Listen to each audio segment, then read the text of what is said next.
대부분 다 반박이 다 되고요. CXMT 같은 경우도 다소 지금 증설한다 뭐 이거만으로도 막 노이즈 만드는데 사실상 우리 기술 훔쳐다가 이제 만드는 회사잖아요 사실상. 그러니까 무시하는 게 아니라 모니터링 대상인 겁니다. 과하게 반영할 필요는 없고 내년까지 D램과 HBM의 사전 예약이 완판됐다 그럽니다. 구매자들이 경쟁력 붙어가지고 자기 물량 못 받을까 봐 다 쉬쉬하고 있는 정도로 보도가 나타났고요. 주가가 못 가고 있는 상황이라고 하면은 외소해 두는 게 맞다.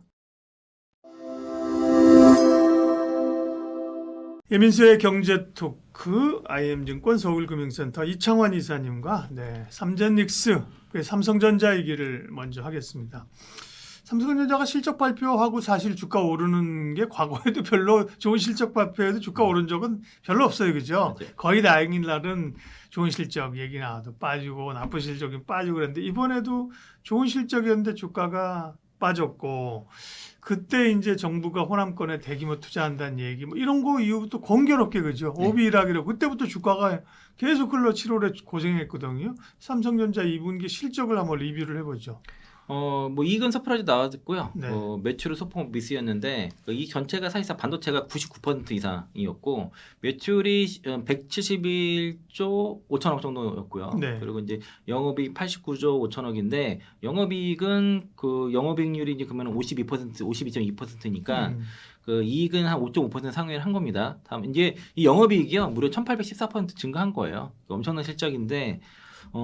사실은 이제 그 삼성전자 실적 발표하고 나서 다소 이제 기대감이 좀 있었다면 삼성전자 실적이 잘 나올 거라는 기대감이 선반영 된 100조 얘기도 있었고 그랬었죠. 지금 선반 측면도 있고 원래 100조 얘기 나왔다가 그 성과급 때문에 이제 90조 정도 선에서 얘기가 있었던 겁니다. 그리고 DS 부분이 89조 2천억이어서 전체 전사이익의 99.7%니까 사실상 반도체가 다 한 거예요. 그렇죠. 그러니까 이게 하이닉스랑 비교했을 때 하이닉스는 뭐 퓨어 반도체를 가지고 밸류에이션을 더 주고 이거는 또 안 맞는 얘기입니다. 사실은 사실상 반도체가 다기 때문에. 근데 그 IBK에서 사실은 예상치가 추정한 게 그 드램 ASP가 39.4% 증가한 걸로 2분기 증가한 걸로 보는데 예상치가 사실 50%였기 때문에 이게 하회한 걸로 보더라고요. 그러니까 물량은 예상보다 더 나왔는데 가격이 덜 올랐다는 거죠. 그리고 장기 공급 계약 때문에 일부 이제 그 가격 하단이 지지되면서 상단이 제한되는 그렇죠. 그 트레이드 오프가 처음으로 2분기 실적이 확인되는 그러다 보니까 요걸 통해서 이제 그 목표가가 좀 조정되는 일이 좀 벌어졌다 볼 수 있겠습니다. 네. 그러다 보니까 이제 실적 발표하고 이후부터 물론 이제 삼성전자에 대해서 제 기억으로도 뭐 매도 쌓이는 데는 없지만 점차적으로 어쨌든 목표가를 좀 낮추는 분위기가 그죠? 형성이 대체적으로 물론 이후에 또 한투증권이 최근에 목표가를 올리기도 했지만 전반적으로 이제 KB는 워낙 좋게 보고 있고 그죠? 한투가 이제 다시 목표가 올렸으면 여타 증권사들은 이후에 목표가를 좀 낮추는 분위기죠. 사실은 근데 네. 그 상향이 더 많긴 해요. 근데 제가 그 지금 현재 삼성전자 리포트를 나름 전수조사를 해봤는데 그 상향이 18건이고 하향이 5건인데 물론 이 상향은 2분기 실적 발표 이후에 업데이트가 안 된 건도 물론 있습니다만은 일단은 하향이 5건이 나왔다는 게 이례적입니다. 그 전에는 삼성전자에 대한 목표가 하향이 한 번도 없었어요. 다만 그렇죠. 이제 이 하향의 5건은 다 여전히 투자 의견 매수인데 키움에서 43만 원에서 39만 원으로 졌고 미래셋이 좀 충격이 있습니다. 55만 원에서 37만 원으로 그리고 JP모건이 48에서 40만 원. 이제 7월 30일에 삼성증권이 50만 원에서 40만 원인데 삼성증권은 오랫동안 36만 원에서 오르지 않았다가 50만 원을 올랐다가 이번에 다시 또 40만 원 내렸고요. 신한투자증권이 59만 원에서 45만 원으로 낮췄습니다. 그 JP모건 같은 경우에는 목표 배수를 8배에서 6배로 낮추는 이런 조정 하향인데 이익 추정 자체는 올렸습니다. 하지만 이제 이런 그 배율 타겟 배수 자체를 목표 배수 자체를 낮추는 상황이었고 삼성증권이 좀 이상해요. 저는 그 7월 30일 삼성증권 왜 특이하냐면 이익 전망치를 올렸어요. 그 영업이익 전망치를 26년도에 올해 384조 3천억, 27년도에 573조 7천억, 그리고 28년도에 617조 3천억으로 제시했는데 이게 늘어난 거거든요. 근데 목표가 낮죠. 그리고 커버리 평균보다 다 웃도는 상황인데 목표가를 낮춘 게 그 목표가 타겟팅을 28년에서 27년도로 바꿨습니다. 그러면서 낮췄어요. 그리고 배율도 더 올렸는데 타겟팅을 28에서 27을 바꾸면서 목표가를 그건 좀 낮췄습니다. 그러네. 예를 들면 M사 같은 경우는 말씀하신 것처럼 목표가를 33만 원 낮췄거든요. 네. 아니 애널리스트가 추정하면서 올릴 수도 떨어질 수 있는 거지만 그거는 시장의 그 어떤 밸류를 그죠? 그 평균 밸류를 낮추면서 거기는 33%를 낮췄거든요. 그것도 사실은 33%면 이게 과하다 한꺼번에 그죠. 갑자기 어제까지는 그럼 PER 8배 주다가 뭐 오늘부터는 6배 준다 이거잖아요. 네. 근데 지금처럼 또 S증권은 뭐 28년을 27년으로 바꿔서 했다. 그것도 저는 그 리포트 보고서 좀 황당했어요. 근데 결국은 그럼 목표가를 맞추기 위해서 이렇게 기준을 바꾸는 거 아니냐. 그러니까 이 전망치는 제일 높게 제시했고요. 그러니까, 예. 그리고 같은 날 7월 31일에 네. 한국투자증권 최민수 연구원이 59만 원에서 65만 원을 상향을 했고 네. 제목이 규칙이 바뀐 게임이라고 했습니다. 그러니까 이 LTA 같은 LTA 것처럼. 단연 계약 비중과 그리고 이제 27년도 HBM 가격 반영해서 26년, 27년 그 이익을 3%, 7% 올렸고요. 골드만삭스도 48만원, 49만 원으로 재상향했고 그것도 저도 웃기더라고. 아니 뭐 목표가를 올렸는데 48만 원에서 49만 원으로 만 원으로 올려. 결국 이제 매수 의견을 유지한다는 거를 뭐 얘기하고 싶었겠지. 네, 유진수증권은 스트롱바이 계속 유지했습니다. 그러니까, 네. 그리고 노무라 증권이 되는 제일 저는 관건이었거든요. 노무라 어떻게 나오는지 67만 원이었잖아요. 유지했습니다. 그래서 노무라 증권이 그 12개월 선행 주당 순자산 13만 3,139원. 이게 목표 PBR 5배 적용했습니다. TSMC 밸류를 적용했는데 네. 사실 BPS를 했구나. PBR로. 네, 그러니까 200% 넘어요. 그래서 이제 26년과 27년 영업이익 각각 391조, 635조 잡아놨고요. 그래서 이제 직전 추정 대비해서도 5.6%, 6.2% 올리면서 그러니까 다른 쪽에서는 좀 그 실적 추정치를 낮추는 쪽도 있었는데 대체로 이제 목표가를 더 유지를 했다라고 볼 수 있겠고, 그래서 이제 국내에서는 한국투자증권이 목표가 제일 높고요.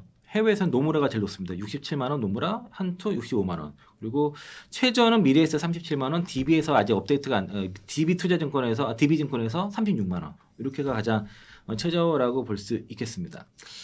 노무라가 만약에 조금 가격을 낮추면 조금 충격이 있을 거예요. 워낙 세게 본 쪽인데 그죠? 어쨌든 간에 편차가 되게 그전에는 다 일방이었잖아요. 자고 나면 영업이익 증가, 영업이익 추정치 올라가고 자고 나면 목표가 올리고 다 일방이었어요. 그죠? CXM도 목표가 많이 잡은 거 노무라였어요. 네, 그러니까.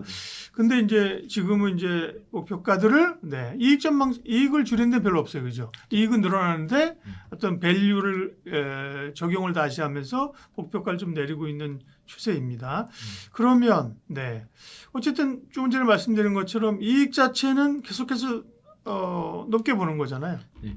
그러니까 이제 그 강세로 판단하는 18개 기관을 평균을 내보니까 올해는 376조 영업이익, 그리고 내년에 534조, 28년도에 574조가 평균입니다. 다만 이제 일부 증권사에서는 이제 7월 31일 기준으로 좀 하향한 것도 있어요. 근데 이제 연간 밴드 자체가 그래서 올해는 339조에서 395조, 이게 올해 밴드고 내년에는 400조에서 635조. 밴드 너무 크죠. 그리고 28년도가 446조에서 784조입니다. 근데 이제 이것도 커요. 그러니까 올해는 대체로 컨센이 맞춰지는데 내년 내후년 가서 더 커지고 올해는 2분기까지 또 본 거잖아요. 그렇죠. 그 27년 최고가 노무라가 635조였고요. 그리고 가장 그 28년 최고가 IBK 784조입니다. 사실 진짜 합산으로 1000조 나올 것 같아요. 삼성하이닉스, SK. 그렇죠. 그리고 이제 사실 이제 그러면은 이 분기로 보면은 25년 2분기에 4조 7천원에서 영업이익이 이번에 89조 5천원까지 나왔은 거니까 엄청난 성장이고, 그리고 3분기를 컨센을 보니까 FM 가이드 컨센이 115조입니다. 그 키움이 122조 2천억, KB가 110조 1천억까지 나와서 이게 갭이 또 12조예요. 그리고 이제 매출 추정은 뭐 대체로 3.7% 이내니까 거의 그냥 비슷한데 이게 다 뭐냐면 대부분 낸드 가격에서 갈리더라고요. 낸드 가격을 어떻게 가정하느냐에 따라서 이 추정치가 좀 다 마진에서 달리는 거고, 대체로 그 출하량이라든가 매출은 비슷하게 본다라고 볼 수 있겠습니다. 네.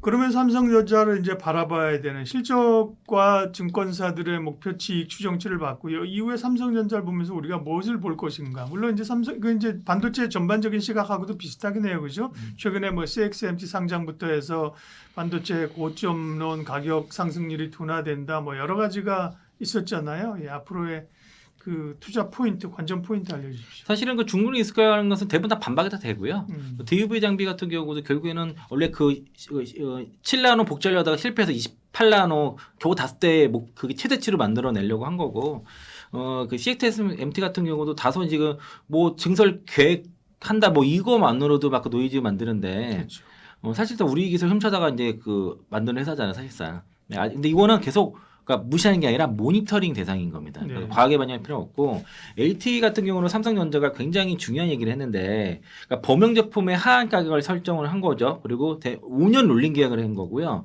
그러니까 노무라 파악으로는 판매 물량의 60에서 70%가 5년 계약으로 묶였고, 이게 그러면은 거의 선수금의 그 1년치 매출 받았다 해요. 대략 25%.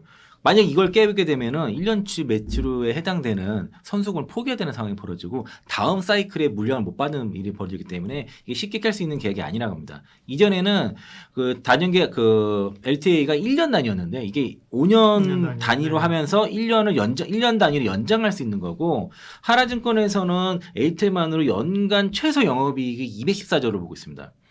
그리고 이제 일단 이거 자체가 이제 그렇게 하면은 치킨 게임이 무력화가 되는 상황이라 보면은 밸류 자체를 PBR이 아니라 PR로 할 수 있다라는 게 얘기하고, 어제 나온 뉴스 중에 하나가 D타임즈에서 나온 보도인데, 삼성전자랑 SK하이닉스 마이크론의 내년까지 D램과 HBM의 생산 능력이 전부 다 사전 예약이 완판됐다 그럽니다. 사전 완판됐고, 그리고 낸드 같은 경우도 하이닉스랑 키옥시아만 8월 말 전에 협상 마무리 예정이고, 마이크론, 샌디스크, 삼성전자는 지금 다 그 완판이 된 상태니까 이게 구매자들이 경쟁력 붙어가지고 자기 물량 못 받을까 봐 다 쉬쉬할 정도로 그런 보도가 나타났고요.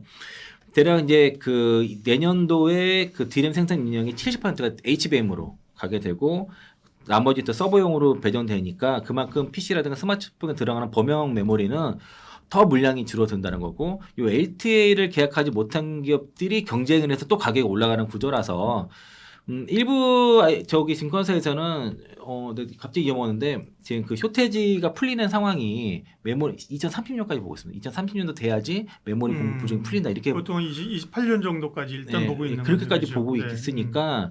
근데 LTA 5년이잖아요. 그렇죠. 5년을 하는 데서 이게 다운 사이클 간다는 게 좀 안 되거든요, 사실은. 그래서 이제 저는 그러면 지금 그 또 레버리지 영향 이런 것 때문에 주가가 못 가고 있는 상황이라고 하면은 외소해 두는 게 맞다. 그리고 또 주저하는 정책도 앞으로 벌어질 거고, 지금 주가면은 본주만 해도 배당 수익이 내년에 6% 넘을 거예요.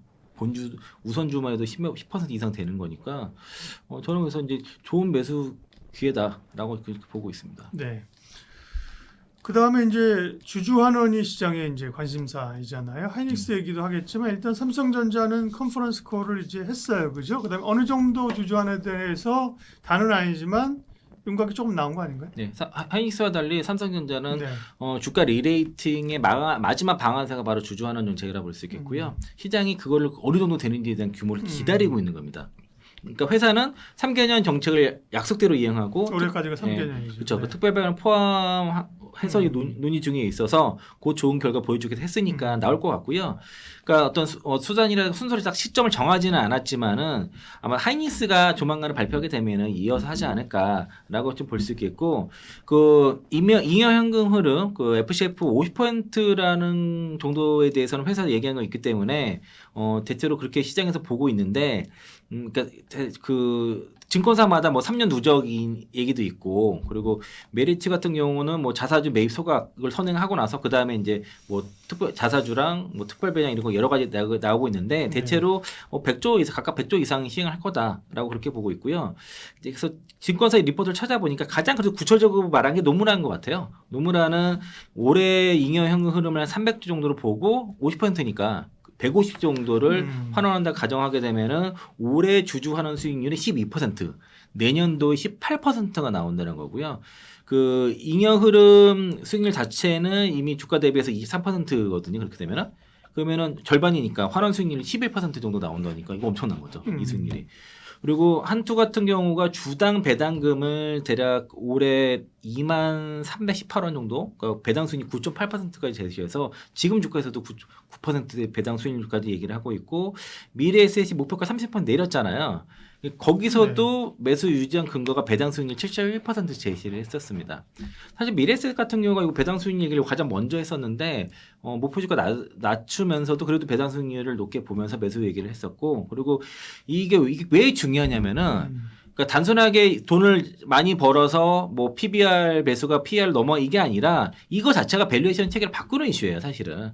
그래서 이 메모리가 만년 저평가에서도 좀 벗어날 수 있는 자체가 이제 호황으로 돈을 많이 버는데, 그러면은 그걸 다 사이클 산업이니까 다 투자해야 된다 이거잖아요.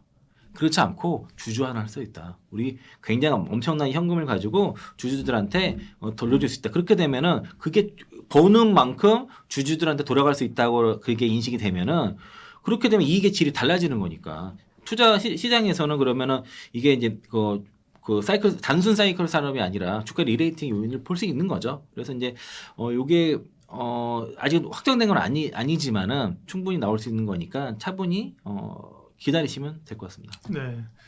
대신 좀 유의할 점이 또 있다면 어떤 거예요? 네. 그러니까 아직은 논의 중인 거죠. 확정 사항이 아니고, 그리고 뭐 각사 100조 얘기 증권사 얘기란 말이에요. 아직은 다. 그리고 주당 배당금 뭐 2만 원 넘어가는 것도 아직은 다 추정치이기 때문에 일단 너무 그걸 확정해서 보지 말라는 거죠. 왜냐하면 그보다 못할 수도 있는 거니까 미리 기대할 필요는 없이, 원래 이런 그런 그 주주하는 정책은 본업의 플러스 요인이에요. 그렇죠. 예, 그 플러스 요인으로 봐야지 이거에 모든 배당주로 사는 건 아니니까. 네, 그렇죠. 그래서 이제 일단은 자사주 보상 같은 경우도 뭐 일부 차감 요인이긴 하지만은 다 고지했던 것이고, 그래도 삼성전자가 하이닉스와 더불어서 주주하는 정책을 하게 되면은 이 반도체 산업에 이게 질이 달라졌다는 것을 증명하게 되는 것이고, 밸류에이션 리레이팅의 요소다라고 볼 수 있겠습니다.